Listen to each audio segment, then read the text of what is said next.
गुड़गांव में बच्ची से दुष्कर्म और हत्या के मामले में अदालत ने मौत की सजा सुनाई है। कोर्ट ने आरोपी अशोक सिंह को फांसी देने का आदेश दिया है। चुनचुरा पॉक्सो एक्ट कोर्ट के 54 दिन बाद सजा का ऐलान किया। शुक्रवार को जब अशोक सिंह को कोर्ट में पेश किया गया तो बच्चे के माता पिता, रिश्तेदार और ग्रामीण बाहर जमा हो गए। उन्होंने अशोक को फांसी की सजा देने के नारे लगाए। कोर्ट के बाहर मौजूद वकील ड्यूटी पर मौजूद पुलिसकर्मियों से अपील करते रहे। सहयोग से सियालदह कोच के अतिरिक्त जिला सत्र न्यायाधीश अनिवान दास शनिवार को तिलोत्तमा बलात्कार और हत्या मामले में सजा सुनाएंगे। उससे पहले पिछले 24 नवंबर को घटना स्वाभाविक रूप से महत्वपूर्ण है। तिलोत्तमा घटना को लेकर के जहां पूरे राज्य उबल रहा है, वहीं क्रूर घटना घटी है जहां अशोक 5 साल की बच्ची को चॉकलेट का लालच देकर घर में ले गया। बच्चा पड़ोस के जीतू अशोक को अच्छी तरह जानता था, इसलिए वो उनके बुलाए पर चला गया। इसी बीच बच्चे के जिद की वो मांस खाएगी तो बच्चे का पिता उसके लिए मांस खरीदने बाजार चला गया। इसमें अशोक ने क्रूर अपराध किया। अशोक ने सबूत मिटाने के लिए बच्चे की हत्या कर दी। बच्चे के पिता ने बच्चे को घर पर नहीं ही देखा, खोजना शुरू किया। स्थानीय लोगों ने भी खोजबीन शुरू की। वे अपने पड़ोसी अशोक के घर को देखकर चौंक गए। बच्चे का लहूलुहान शव मच्छरदानी में लिपटा हुआ बिस्तर पर पड़ा था। पूरे घटनाक्रम में बंगाल का माहौल गर्मा गया। 9 दिसंबर को गुड़गांव में बच्ची के दुष्कर्म और हत्या के मामले में पुलिस ने अशोक को गिरफ्तार किया। 11 दिसंबर को आरोप तय किए गए और मुकदमा शुरू हुआ। 54 दिन के बाद सजा का ऐलान। आज उस बच्चे का जन्मदिन है। उस बच्चे को उसके जन्मदिन पर न्याय मिल गया।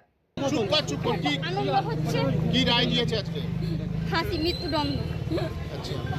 গুড়াব থানার বড়বাবু এবং অনেক পুলিশ অফিসার সবাই খুব সাহায্য করেছে। কি যিনি কেস লড়ছিলেন উকিলবাবু তিনিও খুব সাহায্য করেছেন আমাদেরকে। এতে খুব আনন্দ হচ্ছে। আজকে আমার মেয়ের জন্মদিন, তাকে তো কিছু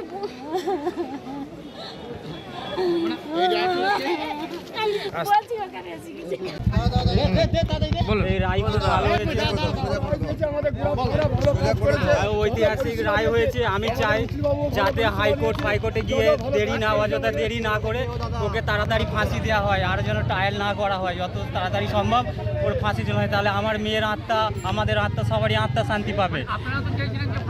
আমরা আর তাড়াতাড়ি যেন ফাঁসি হয়। আমি অনেক দেখেছি টিভিতে খবরে হাইকোর্টে যাচ্ছে, রাষ্ট্রপতির কাছে যাচ্ছে, গিয়ে ঝুলছে। আমি চাইবো সেই সব না হয়ে ওর যেন ফাঁসি হয়ে যায়।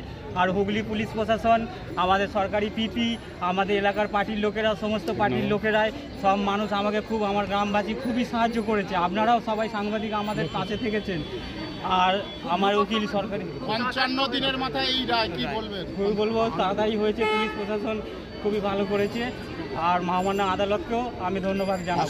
শোনা যাচ্ছে আজকে তো আপনার মেয়ের জন্মদিন। আজকে মেয়ের জন্মদিন, এইটাই আজ জীবনে খুশি। আর থেকে বেশি কিছু খুশি নেই। মেয়ে আমার হারিয়ে গেছে। আশা করি তাড়াতাড়ি রায় দিল এবং পুলিশ এত ভালো তদন্ত করলো। এই ধরনের ঘটনা কি দৃষ্টান্ত সৃষ্টি করবে সমাজে? আমি চাই এই ধরনের ঘটনা ওকে তাড়াতাড়ি ফাঁসি দিয়ে দৃষ্টান্ত সৃষ্টি করুক, যাতে আর কোনো মায়ের কোল না খালি হয়।